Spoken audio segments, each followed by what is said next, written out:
The flight boarded its passengers from Terminal 2 at Madrid's Barajas airport at about 13:45, that's London time.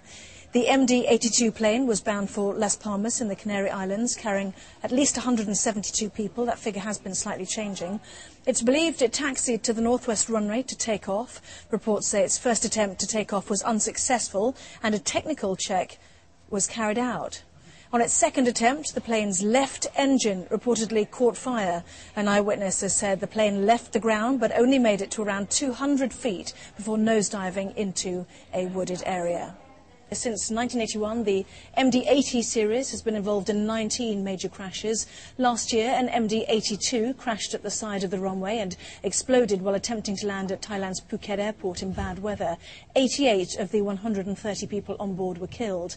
In 2005, all 160 passengers were killed when an MD-82 suffered engine failure and crashed in a mountainous region in northwest Venezuela.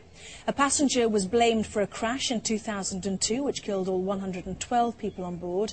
And in 1999, an MD-82 overshot the runway and crashed into the banks of the Arkansas River, killing 12 of the 143 on board. Well, let's talk now to aviation expert Julian Charles-Bray, who joins us on the line. Tell us a bit about this aircraft, because the engines, as we can see from these library pictures, are at the back, not underneath, as many of the more modern planes are. Yes, but the engines are right at the back, and this became a very popular configuration at the time. You have to remember that the MD-80 series was developed from the DC-9 series in the 60s as a sort of short-range companion to their larger DC-8.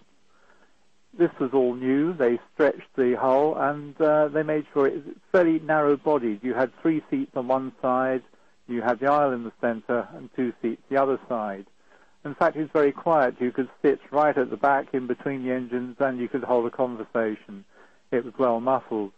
And this is rather surprising because it seems to be a catastrophic failure in one of the engines.